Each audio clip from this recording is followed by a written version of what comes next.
Hello viewers, I am Ayaz. Welcome back to my channel. Today I will explain the usage of much and many. So let's start. Much, many.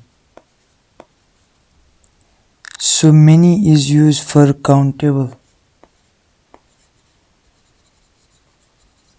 Many is used for countable.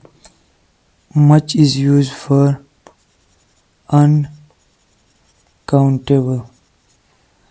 So here first sentence is how blank of the persons are playing. So here persons are countable.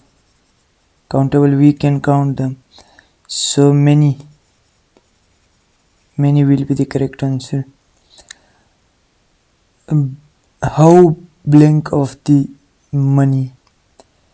So here money is uncountable noun. So much will be the correct answer.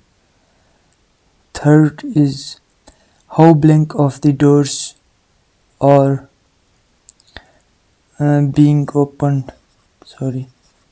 Being opened. So being open. So doors are countable. So that's why how many. How blank of the children are enjoying at the party.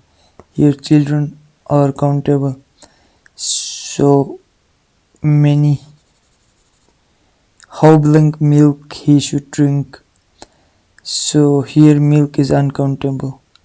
So much will be the correct answer. This you have to solve and let me know in the comment section. Thank you so much viewers. Don't forget to subscribe my channel.